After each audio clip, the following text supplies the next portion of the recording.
Hey there, it's EVS Notary here with a quick reminder to all of my fellow notaries out there. As a notary, your success depends on your best practices, right? Or they should be if they're not.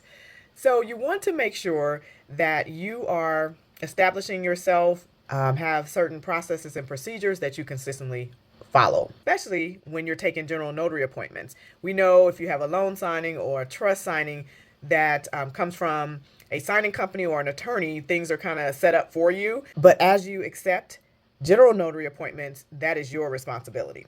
So, story time.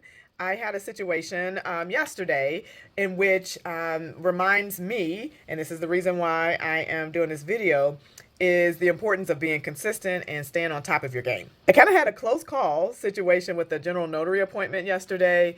I had taken a call, so answer your phones even when you're out doing other things. I answer my business line, and I took two calls actually back to back for notary appointments last week for this week. So although I wasn't before my computer, or I didn't have my full focus planner with me, I took out, I think I had a receipt at the time, spent a few minutes on the phone with the client, took down the information, and verified the address, or so I thought I did. I was able to transfer that information once I got back home and upload it into my system. Despite being diligent with my notes and scheduling, I still ended up at the wrong address. Story time. Lesson learned. I don't know if it was just me being out doing other things that maybe I didn't hear right, and the client was thinking he gave me the wrong address. I don't know, but I ended up at the wrong address. That's why you always need a little bit of leeway time. I try to get to appointments at least 5 minutes early, if not 10 minutes. So luckily, this address wasn't too far from where I was or where I ended up. Lessons learned is to double check, confirm, and reconfirm, especially if you are away somewhere and not at your desk or taking calls where you normally take them.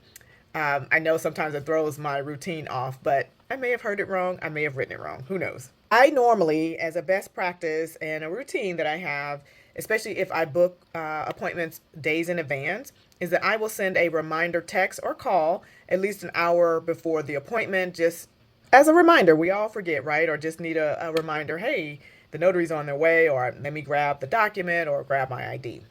So that's my other tip, is to make sure you do some type of reminder system so you don't waste your time, you're not lost, you're not losing time going to a wrong address.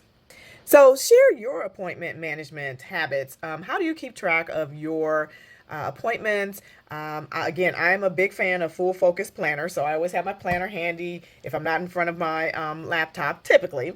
And I have a trusty website where I auto input all appointments. I try to do that right away so I don't forget or double book. So what about you? Drop your appointment management tracking system, and let's help each other level up for 2024. And if you don't have these best practices, now is a good time to put them into place. So drop me your comments below on what you do to keep track of your notary appointments. We may learn some additional tips. EVS Notary.